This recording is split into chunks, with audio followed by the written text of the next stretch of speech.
Hi, John Calsil. We're broadcasting live for Sun News today in Ventura County, and we're here for a controlled burn for the Ventura County Fire Department. What we have are the training recruits who have become new firefighters who are about 6 months out of the academy, going through their first burn, their first controlled burn in Ventura County. And behind me is about 30 firefighters, young firefighters, who are going into a burning building, and they're going through their training, going through their steps and what they need to do to put this fire out and to be safe. Do I understand correctly that these guys are still on a probation period right now? That's correct, yeah. They've been, our academy is about 18 weeks, and it's just like a boot camp. We teach them everything that we want them to know about fighting fire and going on medical emergencies and dealing with earthquakes and mudslides and El Niños. And so then they go into the field for about a year. They're on probation, and we actually give them on-the-job training on the fire engine while they're working. Our goal is to get them in there and actually teach them a variety of things. One of the things that we talk about is the fire behavior that they see inside of a structure fire. And then we also talk to them about different techniques for actually applying water to the fire in the structure fire.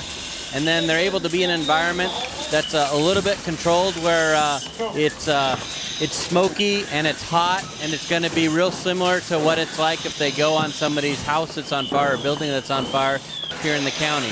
So as an academy, we send them through this environment, usually one per academy, and it just really depends on when a structure becomes available to us to be able to provide this kind of training to our firefighters.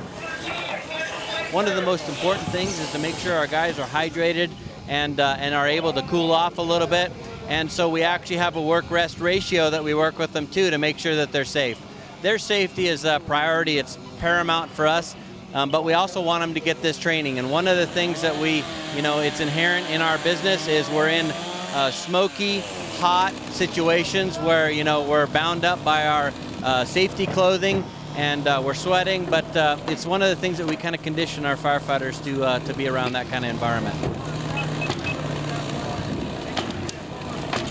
You had a chance to speak to firefighter Gilbert Ramirez about what it's like to be a new firefighter and what it's like to go inside this burning building.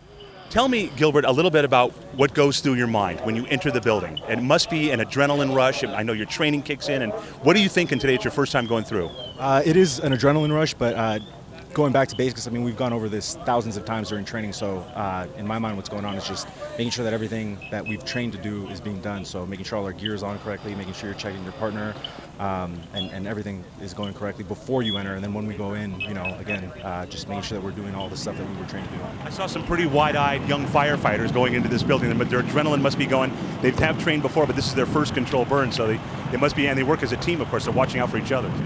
Yeah, even our older firefighters are wide-eyed. It's something that we don't take fire for granted. It's a beast upon itself, and so we're really cautious, and we're trying to take in everything that's around us and be cognizant of our surroundings.